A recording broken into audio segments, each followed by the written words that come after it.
Muy buenas, yo soy Camilo Andrés Vaca, estudiante de la Corporación Universitaria del Meta de la Facultad de Ingeniería Ambiental. Vengo a presentarles en una materia muy interesante que es mecánica de fluidos, un artículo encontrado en Google Académico y pues que trata sobre el equilibrio hidráulico en sistemas de bombeo, un, de bombeo minero. Es un estudio de caso. Esto fue encontrado en en una revista Ingeniare, revista chilena de ingenieros, es Ingeniería, volumen 18, número 3, volumen 18, edición número 3 del año 2010, de la página 335 a la página 342. ¿Qué trata este artículo? Trata sobre el equilibrio hidráulico cuando se dan las pérdidas de carga.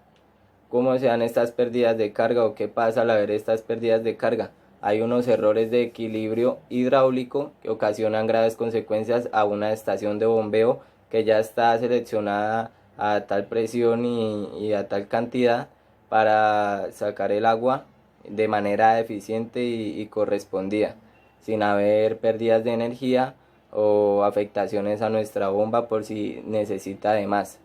Entonces, ¿qué pasa? Aquí se dan unas pérdidas de energía, las cuales se ven principalmente a la turbulencia, fricción y estas son ampliamente estudiadas por ingenieros que se dedican a esto.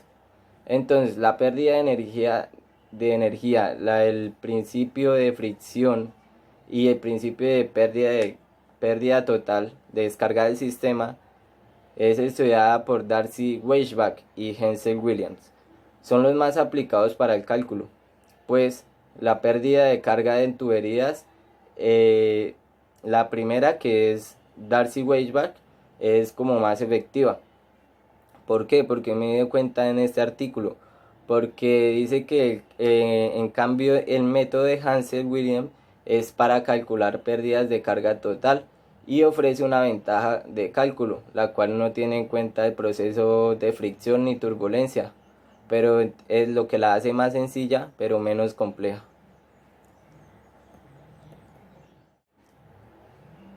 ¿Qué pasa en este proceso? El agua es dirigida por gravedad, pasando por diferentes controles como un desarenador, que permite la sedimentación de sólidos totales y así reducir el porcentaje de partes por millón, que por ejemplo en residuos sólidos finos son encontrados en suspensión pasando de unos 250 a partes por millón a 50 partes por millón. Les estaré mostrando la ecuación de Colebrook o Darcy-Weisbach. Esta situación fue dada en 1939 por Cyril Celebrook en el afán de entender la necesidad, el transcurso, el progreso de la ciencia, en la necesidad de atender las transiciones de flujo y desarrolla una expresión para la cual el cálculo del sector de fricción que vincula el número de Reynolds y la rigurosidad relativa de la tubería que estaremos. Entonces, F es el factor de fricción, RE número de Reynolds, E dividido entre D la rigurosidad y relatividad de la tubería.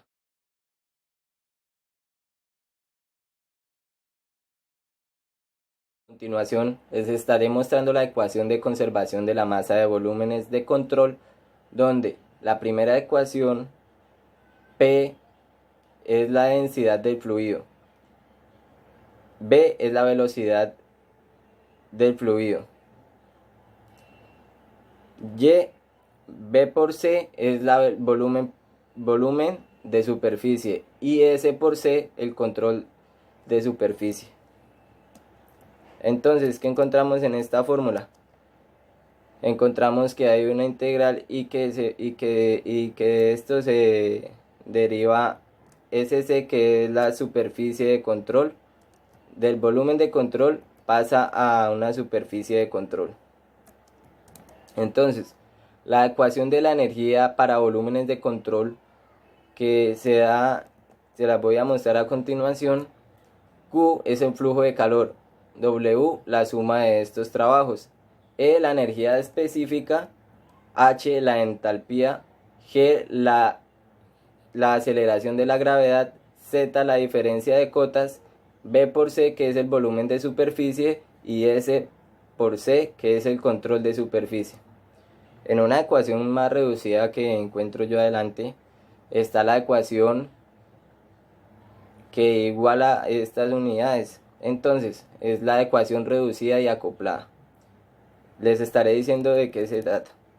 P es igual a presión que se da en pascales. B la velocidad media que se da en metros sobre segundo. Z la altura manométrica que se da en manómetro. Y HTT que es la pérdida de carga total y se dan metros.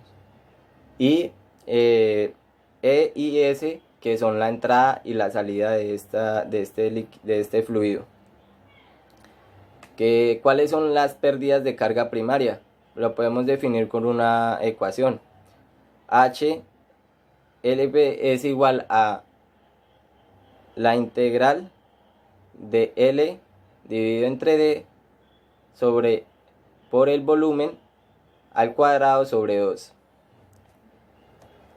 ¿Y cuál es la pérdida de carga secundaria? Es H LS igual a F por LC dividido entre D. Y esto multiplicado por volumen al cuadrado dividido entre 2. F es un factor de fricción de Darcy. L la longitud de la tubería. LC la longitud equivalente en accesorios obtenidos por tablas. Y D el diámetro de la tubería. Y B la velocidad media de este fluido. Me pareció muy interesante, ¿por qué? Porque estudia el caso de Darley y de Williams, los cuales se hace un caso a ver cuál es el que da un mejor resultado de pérdida de carga, en el cual nos damos cuenta de que Darcy tiene una mejor, ¿por qué? Porque ella está incluyendo la fricción, y la fricción que es lo que hace que este procedimiento se haga más válido y más valedero. Así uno no tiene que estar forzando la planta de bombeo y tiene un proceso eficiente. Y lo que es la turbulencia también hace una pérdida de energía en el sistema. ¿Qué pasa? Que al ellos comprobar científicamente, Darcy Weisbach tiene un sistema mucho más completo, lo cual la hace más viable y pues nada, este es sobre lo que se trata este artículo, muy interesante porque pues yo la verdad no sabía nada de que en las minas pues hacían por bombeo de gravedad, y pues esta materia es muy interesante ya que nos ofrece